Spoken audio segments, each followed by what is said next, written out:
Next நம்ம இந்த ஒரு டாப்பிக்கில் போகிறதுக்கு முன்னாடி ஃபிசிக்ஸில் 3 இது இம்பார்ட்டண்ட்டாக அதனோட டிஃபரன்சஸ் என்ன, அதனோட வேர்டை ஏன் அப்படி யூஸ் பண்ணியிருக்கோம், எல்லாம் ஒரே மாதிரியாக இருக்கும். ஆனால் சற்று வேறுபட்டிருக்கும். வேர்டுகள் ஒரே மாதிரியாக இருக்கும், ஆனால் மீனிங் வேறுபட்டிருக்கும்.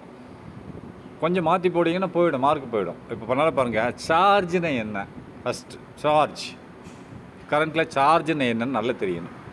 செகண்டு பொட்டென்ஷியல் எனர்ஜின்னு சொல்லலாம், இல்லை எலக்ட்ரிக் பொட்டென்ஷியல் எனர்ஜின்னு சொல்லலாம். ரெண்டுமே ஒன்று தான். மெயினாக கவனிக்க வேண்டியது எனர்ஜின்ற வார்த்தை இருக்கா, ஆற்றல் என்ற வேர்டு இருக்கிறதான்னு பார்க்கணும். ரைட்டா? அப்படி இருந்தால் அதுக்கு ஒரு மீனிங் வேறு. எலக்ட்ரிக் பொட்டென்ஷியல் எனர்ஜி அப்படின்னு சொல்லலாம், நல்லா பார்த்துக்கோங்க. அல்லது பொட்டென்ஷியல் எனர்ஜின்னு சொன்னால் ஒன்று தான். ஆனால் இங்கே எனர்ஜின்ற வேர்டு இருக்கிறது, இதுக்கு அர்த்தம் வேறு.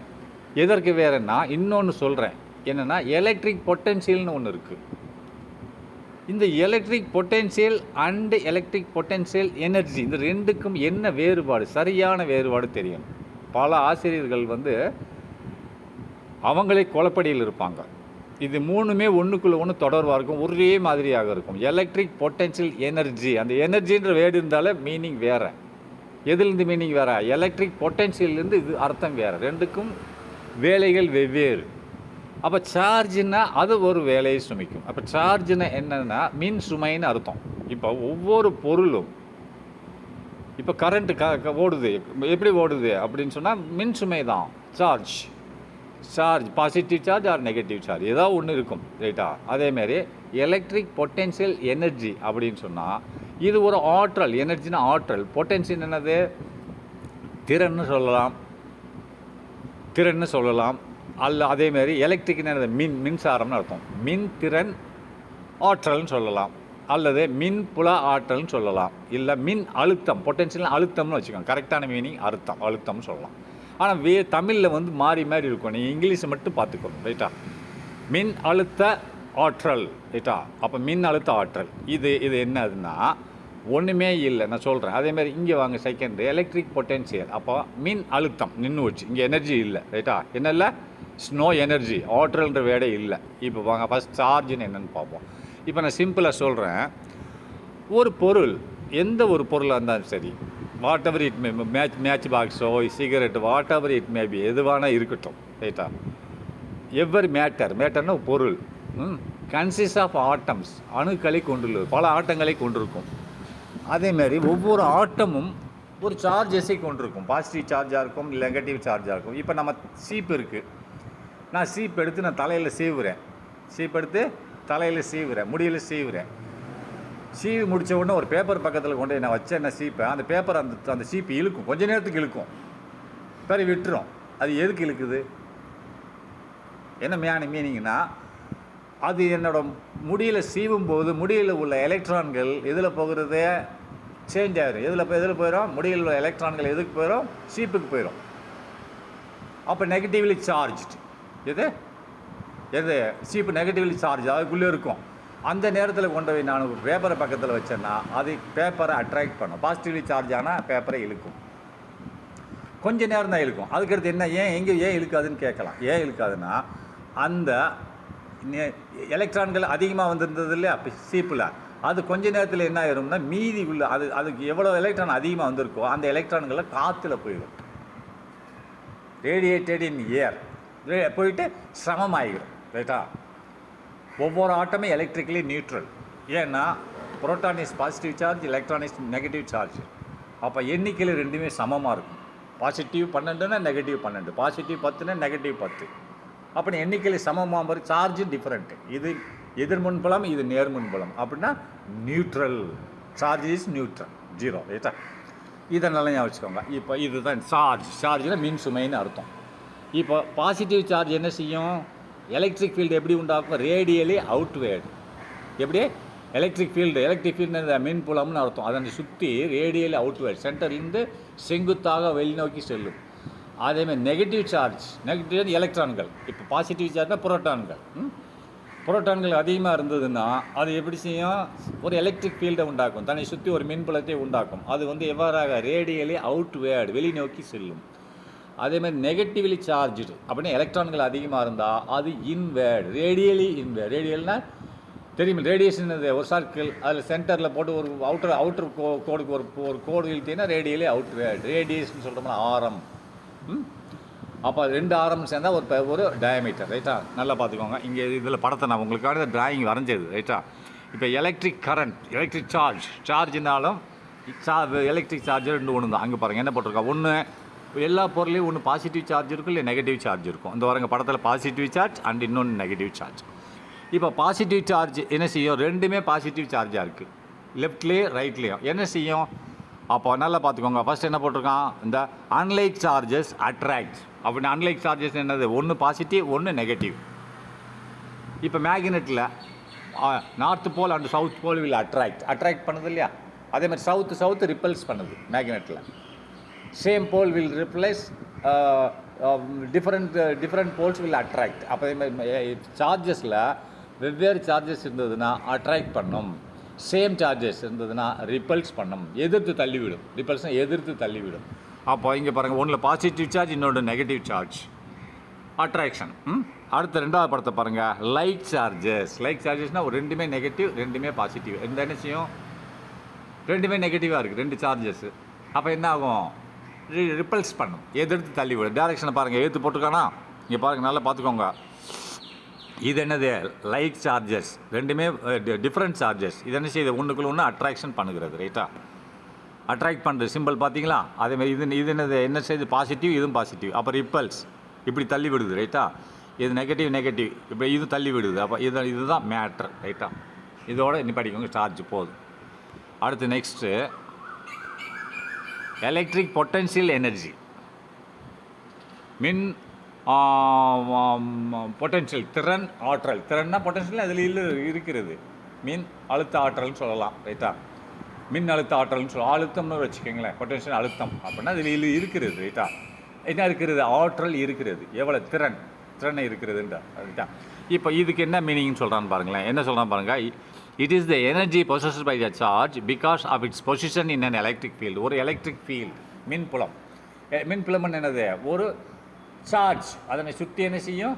மின்புலத்தை உண்டாக்கும். அந்த மின்புலத்தில் ஒரு சார்ஜ் ஆனது வைத்திருக்கக்கூடிய ஆற்றலைத்தான் இது குறிக்கிறது. அது எப்படின்னு பாருங்கள். சார்ஜ்னு என்னது? ஆற்றலை வைத்திருக்கக்கூடியது.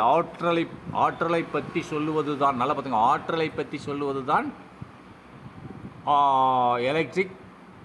Electric potential energy. அல்லது வெறும் பொட்டன்ஷியல் எனர்ஜின்னு புக்கில் சில சமயத்தில் கொடுத்துருப்பாங்க.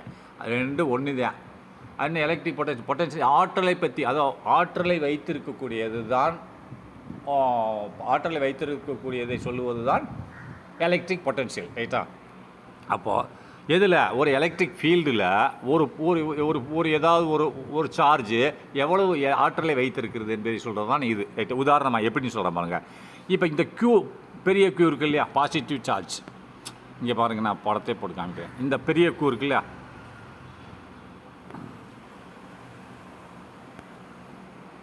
இந்த பெரிய Q இருக்கு இல்லையா? இந்த பெரிய Q என்னது? ஒரு பாசிட்டிவ் சார்ஜ். இது சின்ன Q0 இருக்குது, இதுவும் ஒரு பாசிட்டிவ் சார்ஜ். ரெண்டுமே பாசிட்டிவ் சார்ஜ். அப்போ ரிப்பல்ஸ் பண்ணும் இல்லையா? ரெண்டுமே ஒரு பாசிட்டிவ் சார்ஜ், ரிப்பல்ஸ் பண்ணும், ரைட்டா?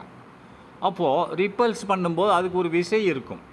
இப்போ அந்த ரிப்பல்ஸ் பண்ணுறதுன்னு இப்படி தள்ளிவிடும். இது இங்கிட்டு போகும், இது இங்கிட்டு போகும், ஆப்போசிட் டைரெக்ஷனில். ஆனால் நான் என்ன பண்ண போகிறேன்னா, நல்லா பார்த்துக்கோங்க, இது எப்படின்னா, இது இங்கே இருக்குது, ரைட்டா? இது ஒரு பாசிட்டிவ் சார்ஜ். இந்த பாசிட்டிவ் சார்ஜ் தூரமாக இருக்கப்பா இதுலேருந்து. ஆனால் இந்த பாசிட்டிவ் சார்ஜ் ஒரு எலக்ட்ரிக் ஃபீல்டு ரேடியலி அவுட்வேர்டு உண்டாக்குது, ரைட்டா? இதுவும் ரேடியலி அவுட்வேர்டு பாசிட்டிவ் சார்ஜ் உண்டாக்குது, தூரமாக இருக்கிறது. இப்போ நான் என்ன பண்ண போகிறேன்னா, இது ரெண்டுமே ரிப்பல்ஸ் பண்ணாலும் பிரச்சனை இல்லைன்ட்டு நான் இதில் ஒரு வேலையை இப்போ நான் உதாரணத்துக்கு என்ன பண்ணுறேன்னா, அது ரிப்பல்ஸ் பண்ணுறக்கூடிய ஃபோர்ஸ் ஆனது எவ்வளோ இருக்கிறதோ அதை விட அதிகமான ஃபோர்ஸை நான் இந்த சின்ன க்யூக்கு கொடுத்து அந்த எவ்வளோ ரிப்பல்ஸ் பண்ணாலும் பிரச்சனை இல்லைன்னு இழுத்துட்டே வர்றேன். அப்போ இழுத்துட்டே வரும்போது எதை நோக்கி? இந்த க்யூவை நோக்கி இழுத்துட்டே வர்றேன். இந்த ஒர்க் டன் நான் வேலை செய்கிறேன். ஒர்க் டன் என்னது? ஃபோர்ஸ் தானே.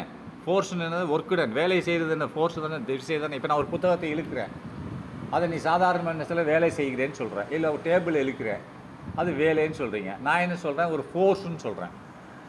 That's a force that I applied on the table to move certain distances அப்படின்றேன்.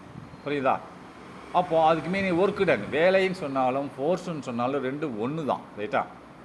நல்லா பார்த்துக்கோங்க. இப்போது இதில் என்ன சொல்கிறேன்னா, இதை கவனித்தா தான் அடுத்த சாப்டருக்கு போக முடியும். இங்கே பாருங்கள், இந்த க்யூ ரெண்டுமே ரிப்பல்ஸ் பண்ணும்போது, அப்போ இதெல்லாம் இது ரெண்டு ரிப்பல்ஸ் பண்ணோம். ஆனால் இருந்தாலும் நான் இந்த க்யூவை அதே ரிப்பல்ஸ் பண்ணாலும் பிரச்சனை இல்லை அப்படின்னு இழுத்துகிட்டே வர்றேன். இழுத்துட்டு வந்து சில இப்போ நான் ஒரு வயசு குழந்தைய வச்சு இந்த டேபிளை இழுக்க முடியுமா? முடியாது, பெரிய டேபிளை. இப்போ என்னை இழுன்னு நான் இழுத்துருக்கேன். அதேமாதிரி என்னை போய் ஒரு காரை ஒரு ட்ரக்கை தள்ளி விடுன்னா ட்ரெயின் என்னால் தள்ளி விட முடியுமா? முடியாது. அது அனுமார் வந்து தள்ளி விட்டுருவார். சரியா? அது மாதிரி அவங்கவுங்களுக்கு ஒரு பலம் இருக்கிறது. அப்போ இங்கே ஏற்கனவே ரிப்பல்ஸ் ஃபோர்ஸ் இருக்கிறது. ரைட்டா? இப்போ இந்த ரிப்பல்ஸ் ஃபோர்ஸ் வந்து என்ன செய்கிறதுனா எதிர்த்து தள்ளி விடுகிறது. அதை விட நான் அதிகமான ஃபோர்ஸை கொடுத்து இந்த க்யூ வந்து என்ன பண்ணுவேன், இந்த சைடு இழுத்துட்டு வர்றேன். ரைட்டா? இந்த க்யூ இந்த சைடு இழுத்துட்டு வரும்போது இந்த ஒரு வேலை செய்கிறேன்னா இல்லையா, ஒரு வேலை செய்யப்படுகிறது. அதை ஃபோர்ஸ்னு அர்த்தம். இப்போ ஏற்கனவே இதில் ஒரு ஆற்றல் இருக்கிறது. எல்லா பொருளையும் ஒரு எனர்ஜி இருக்கிறது. ரைட்டா? இப்போ நான் என்ன செய்கிறேன், அது போக நான் இந்த சின்ன க்யூ வந்து இழுத்துகிட்டே வர்றேன். எங்கே கொண்டு வர ஒரு ஆற்றலை கொடுக்குறேன், ஒரு வேலையை கொடுக்குறேன். அதுக்குள்ளே செலுத்துகிறேன். External energy, external force, not energy, external force applied on that charge. அதற்கு மேல் செலுத்துகிறேன்னு வைத்துக்கொள்வோம். அப்போ என்ன, நான் ஒரு ஃபோர்ஸை கொடுத்து அதை இழுத்துட்டு அந்த மின்புலத்துக்குள்ளே இழுத்துட்டு வரும்போது அது என்ன செய்கிறதுன்னா, இப்போது இது இழுத்துட்டு வந்து எங்கேருந்து வைக்கிறேன், இங்கே பாருங்கள், இதை எப்படி இழுத்துட்டு வந்து இங்கே வந்து வச்சிடுறேன். இங்கே எந்த ஆர் பாயிண்ட்லேருந்து கூட்டு வந்து எங்கே வந்து வச்சிடுறேன், அந்த பீன்ற ஒரு புள்ளியிலேருந்து வச்சிடுறேன். இது ஆர்னு வச்சுக்கிறோம், இது பி. அப்போ இந்த ரிப்பல்சிவ் ஃபோர்ஸ், இது கொடுக்க ரெண்டுக்கு நடுவில் ரிப்பல்சிவ் ஃபோர்ஸுக்கு மேலே அதுக்கு எதிர்த்து நான் ஒரு வேலையை செஞ்சு ஒரு ஃபோர்ஸை கொடுத்து இழுத்துட்டு வந்து வைக்கிறேன். இப்போ நல்லா பார்த்துக்கோங்க, இது இங்கே இருக்கும்போது இதில் ஆற்றல் 5 இருக்கும். எவ்வளோ இருக்கும் வச்சுக்கிறேன், உதாரணத்துக்கு 5ன்னு வச்சுக்கிறோம். எனர்ஜி இஸ் 5, நம்பர் 5ன்னு வச்சுக்கிறோம். இப்போ நான் இதுக்கு உள்ள ஒரு வேலையை செஞ்சு அதை இழுத்துட்டு வந்து இந்த ரிப்பல்சிவ் ஃபோர்ஸுக்கு மேலே இழுத்துட்டு வந்து இந்த இடத்துல வைக்கிறேன். இங்கே ஆறுன்ற இடத்துலேருந்து இந்த பீன்ற இடத்துலேருந்து வச்சேன்னு சொன்னால் அந்த நான் வேலை செஞ்சேன் இல்லையா ஃபோர்ஸு, அது இங்கே வந்ததுக்கப்புறம் என்னவாக மாறிவிடும், ஆற்றலாக மாறிவிடும். மாறி இந்த 5 ஏற்கனவே இருக்குது. நான் இந்த ஒரு ஃபோர்ஸை கொடுத்து அதை இழுத்துட்டு வைக்கும்போது அது ஒரு 3ன்னு வச்சுக்கிடுவான். அந்த ஃபோர்ஸான என்ன செய்யும், ஆற்றலாக மாறும். அப்போ அது ஒரு 3 அப்படின்னு என்ன ஆகும். இப்போ இங்கே இருக்கிறது 5 எனர்ஜியை வச்சுருந்தது. நான் அது ஒரு ஃபோர்ஸை கொடுத்து இழுத்துட்டு வந்து இங்கே வைக்கும்போது அதுக்கு அந்த ஃபோர்ஸானது எவ்வாறாக மாறுகிறது, ஆற்றல் எனர்ஜியாக மாறி அதுக்குள்ளே சேமித்து வைத்து கொள்ளுகிறது. அப்போ 8 ஆயிடுச்சு. உதாரணத்துக்கு உங்களுக்கு புரியுதுங்க, இந்த இடத்துல 8 ஆற்றல் வந்துடுது அப்படின்ட்டா. இப்போ உதாரணத்துக்கு நான் என்ன சொல்கிறேன்னா, இப்போ எனர்ஜி நெவர் பி டெஸ்ட்ராய்ட் நார் பி கிரியேட்டட். இது நல்ல ஒரு பழமொழி தெரியுமா. ஆற்றலானது அழிக்கவோ ஆக்கவோ முடியாது ஃபிசிக்ஸில். ரைட்டா? இப்போ ஒரு பந்து தரையில் பூமியில் இருக்குது. ரைட்டா? அப்போ அந்த பந்துக்கு உள்ளே எவ்வளோ ஆற்றல் என்ன ஆற்றல் இருக்கும், பொட்டன்ஷியல் எனர்ஜி இருக்கும். ரைட்டா? இல்லை இப்படி இல்லை. இப்போ மெத்தில் ஒரு பந்து இருக்குது மாடியில், நான் அதை ஒரு எத்தி விடுறேன். அப்போ மெத்தில் இருக்கும்போது அந்த பந்தில் ஒரு பொட்டன்ஷியல் எனர்ஜி இருக்கும். அதை எத்தி விட்ட உடனே அது காற்றுல கீழே கிராவிடேஷனல் ஃபோர்ஸ் இழுக்கும். பூமி புவியீர்ப்பு சக்தி இழுக்கும், கீழே வந்து விழுகுது. அப்போ விழுகும்போது என்ன நடக்குது, பந்துக்குள்ளே அதுக்குள்ளே இருக்கக்கூடிய பொட்டன்ஷியல் எனர்ஜி தன்னாப்பில் மாறி கைனெட்டிக் எனர்ஜி இயங்கு ஆற்றலாக மாறுகிறது. நிலை ஆற்றல் இயங்கு ஆற்றலாக மாறி கீழே நோக்கி வருகிறது. இப்போ மேலே மெத்தில் இருக்கும்போது அதில் பொட்டன்ஷியல் எனர்ஜி 10ன்னு வச்சுக்கிடுவோம். நான் எத்தி விட்ட உடனே அது கீழே நோக்கி வருது. அப்போது அதில் உள்ள 10ன்ற பொட்டன்ஷியல் எனர்ஜி அப்படி குறைஞ்சி கைனெட்டிக் எனர்ஜியாக மாறுது. இப்போ 10 9000. அப்போ ஒரு எனர்ஜி எங்கே போச்சு, கைனெட்டிக் எனர்ஜி மாதிரி கீழே வருகிறது. எதனால் கீழே வருது, டியூ டு கிராவிடேஷனல் ஃபோர்ஸ், பூமியின் புவியீர்ப்பு சக்தியினால். ஆற்றல் எங்கேருந்து வெளிப்படுகிறது, பந்திலிருந்து தான் வெளிப்படுகிறது. அப்போ பூமியில் வந்து சேர்ந்த உடனே 0 ஆயிடுது. என்ன ஆயிடுது, ஏன்னா வந்து விழுந்துருது. அதுக்குள்ளே potential energy is 0, kinetic energy is 0. பிறகு நான் என்ன பண்ணுறேன், அந்த பந்தை எடுத்து கையில் தூக்கி வைக்கிறேன். அப்போ நான் ஒரு 6 அடி உயரத்தில் இருக்கேன். அப்போ தூக்கி வைக்கும்போது அது பூமி விட்டு மேலே வந்துடுச்சு. அப்போ அதில் பொட்டன்ஷியல் எனர்ஜி ஸ்டோர் ஆயிடும். அப்போ நான் மாடிப்படிக்கு எடுத்துகிட்டு போகிறேன். ஏகேன் அந்த பழைய பொட்டன்ஷியல் எனர்ஜி வந்துடும். சரியா? இதுதான் அங்கே சொல்லியிருக்கான். இந்த ஒர்க்குடன் எவ்வாறாக மாறுகிறது, ஆற்றலாக மாறுகிறது. இதை பார்த்துக்கோங்க. இது என்னது, எலக்ட்ரிக் பொட்டன்ஷியல் எனர்ஜி. சரியா? இது என்ன எவ்வாறு குறியீடில் போட்டிருக்கோம், U, கேபிட்டல் எனர்ஜி. இது என்ன கூலும்ஸ் விதி என்ன சொல்லுகிறது, கூலும் லா என்ன சொல்லுகிறது, 1/4πε0 Q1 into Q2 by R square into R hat. இதுதானே கூலும்ஸ்ல. கூலுமோட விதி என்ன சொல்லுது கரண்ட்டில் 1/4 pi epsilon Q1 into Q2 by R square. R square distance between the two charges into R hat. R hatனா டைரக்ஷன், அந்த ரெண்டு சார்ஜுக்குள்ள டைரக்ஷன், ரைட்டா? அப்போ நல்லா பார்த்துக்கோங்க. இதை என்ன சொல்லலாம், நம்ம இன்வெர்ஸ் ஸ்கொயர் லான்னு சொல்லலாம். ஏன் இன்வெர்ஸ் ஸ்கொயர் லான்னு சொல்கிறேன்னா 1 by, அதாவது Q1 Q2 by R ஸ்கொயர்னு சொல்கிறோம் இல்லையா? அப்போ ஆர் ஸ்கொயர், ஆர்ன்றது டிஸ்டன்ஸ் பிட்வீன் டூ சார்ஜர்ஸ், ரெண்டு சார்ஜுக்கு நடுப்பட்ட தூரம்.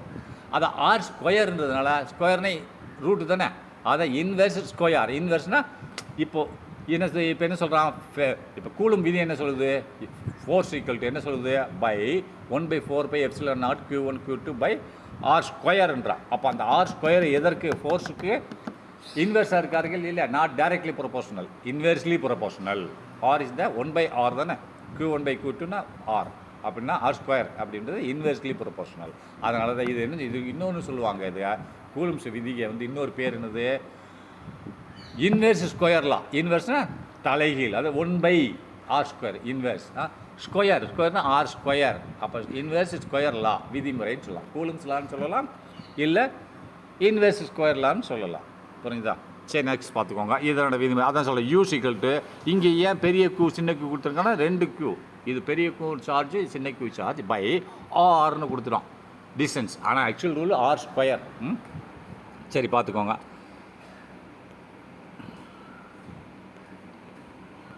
இப்போ நெக்ஸ்ட்டு நம்ம என்ன பார்க்க போகிறோம்னா, மூணாவது இது ஒன்று தான், எலக்ட்ரிக் பொட்டென்ஷியல். இங்கே எனர்ஜி வரல. இப்போ அப்போ இங்கே ஆற்றலை பற்றி நீ பேசப்படாது. அது ஆற்றல். அந்த வேலையானது, நான் செய்யக்கூடிய வேலை, ஒரு பொருளை ரெண்டுமே சேம் சார்ஜில் இருக்கும்போது ஒரு பொருளை நான் இழுத்து கொண்டு வருகிறேன், ரெண்டுமே பாசிட்டிவாக இருக்குது, ரிப்பல்சிவ் ஃபோர்ஸுக்கு எதிர்த்து நான் இழுத்துட்டு வர்றேன். அப்போ அந்த நான் செய்யக்கூடிய வேலை எதுவாக மாறுகிறது, ஆற்றலாக மாறுகிறது. நல்லா பார்த்துக்கிட்டிங்களா, எதுவாக ஆற்றலாக மாறுகிறது. எப்படி நான் பந்து பூமியில் இருக்கும்போது தூக்கிட்டு போய் என் பையில் வச்சுக்கிறேன், பேக்கில் வச்சுட்டு போகிறேன்னு சொன்னால், அந்த பந்து பூமியிலேருந்து எவ்வளோ உயரத்தில் வந்துருச்சோ அவ்வளோ ஆற்றல்கள் பூமியிலேருந்து இந்த பந்துக்குள்ளே வந்துருச்சு. ஆட்டோமேட்டிக்கல் பந்துக்குள்ளே வந்துடும், நான் வைக்க வேண்டிய அவசியமே இல்லை. வேலை தான் நான் செய்கிறேன், நான் செஞ்சு பந்தை தூக்கி பையில் வைக்கிறேன் பேக்கில். அந்த வேலை, நான் செய்த வேலையானது அந்த பந்துக்கு என்ன கிடச்சிருச்சு, ஆற்றல் கிடைத்து விட்டது.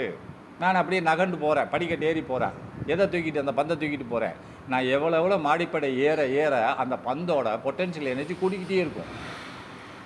ஏன்னா நான் வேலை செய்கிறேன், அந்த பந்தை தூக்கிட்டு பையில் வச்சுட்டு மேலே மாடிப்படி ஏறிட்டு போயிட்டுருக்கேன். அப்புறம் வேலையை நான் செய்கிறேன், அந்த பந்தில் பொட்டென்ஷியல் எனர்ஜி கூட்டிக்கிட்டு இருக்கு. புரியுதா? இதுதான் சயின்ஸோட ரூல்ஸ், பேசிக் ரூல்ஸ். சரி பார்த்துக்கோங்க. இப்போ நெக்ஸ்ட்டு எலக்ட்ரிக் பொட்டென்ஷியல் அப்படின்னா, இப்போ நான் செஞ்சல வேலை அதை குறிக்கும். என்ன செஞ்சேன், இப்போ நடந்து போகிறேன், பந்தை தூக்கி நடந்து போகிறேன், அந்த வேலை அளவை குறிப்பது தான் வோல்ட்னு சொல்லுவாங்க. V is equal to U by charge Q அப்படிம்பாங்க. அழுத்தம், மின் அழுத்தம்னு சொல்லுவாங்க, ரைட்டா? எவ்வளோ வேலைப்பாடு. இப்போ வேலைன்னு என்னது, இப்போ கரண்ட்டுக்கு வாங்க, கரண்ட்டுக்கு யூனிட், கரண்ட்டில் என்னது யூனிட்னா KWHன்னு சொல்லுவாங்க, கிலோ வாட் ஹவர்னு சொல்லுவாங்க. 1 யூனிட் இன் கரண்ட்டில் என்னது KWH. அதேமாதிரி இங்கே சார்ஜ், அப்போ ஒரு யூனிட் என்னது 1 கூலும் ஆஃப் சார்ஜ், ஒரு coulomb charge. Unit charge, one unit charge என்னது, ஒரு கூலும் அளவுள்ள சார்ஜை அந்த இடத்தை விட்டு நகழ்வதற்கு நான் எவ்வளோ வேலை செய்கிறேனோ அதுதான் வோல்ட், அதுதான் எலக்ட்ரிக் பொட்டென்ஷியல். நல்லா பார்த்துக்கோங்க. இங்கே எனர்ஜி வல்லை, எவ்வளோ வேலை செய்கிறோனோ அந்த வேலையை மட்டும்தான் இங்கே குறிக்குது.